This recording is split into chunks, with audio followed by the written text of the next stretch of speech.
ថ្ងៃនេះខ្ញុំទៅផ្សារចិនខ្ញុំឃើញគេលក់ត្រីទីលាប់យ៉ាអត់មានឆ្អឹងនេះខ្ញុំក៏ទិញមកសាកមើលពុកម៉ែបងប្អូនហើយខ្ញុំយកវាមកខ្ញុំគិតថាប្រឡាក់អាំងទៅប្រហែលជាឆ្ងាញ់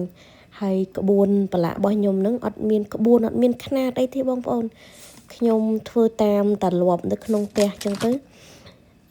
ស្ករខ្លះអំបិលខ្លះហើយនឹងប៊ីចេងបន្តិចអញ្ចឹងទៅហើយប្រឡាក់អញ្ចឹងទៅហើយបើបងប្អូនប្រឡាក់ត្រីបែបណាក្បួនបែបណាឆ្ងាញ់ជួយប្រាប់ផងតែសម្រាប់ខ្ញុំគឺខ្ញុំធ្វើបែបហ្នឹងធម្មតាត្រឡប់យូរយារណាស់ហើយឆ្ងាញ់ខ្លះមិនឆ្ងាញ់ខ្លះពេលខ្លះក៏ស្មានត្រូវពេលខ្លះក៏ស្មានអត់ត្រូវអញ្ចឹងទៅហើយត្រីនេះខ្ញុំទិញក៏លើកទី1ដែរអត់ទាន់ដឹងថាឆ្ងាញ់ឬក៏អត់ទេ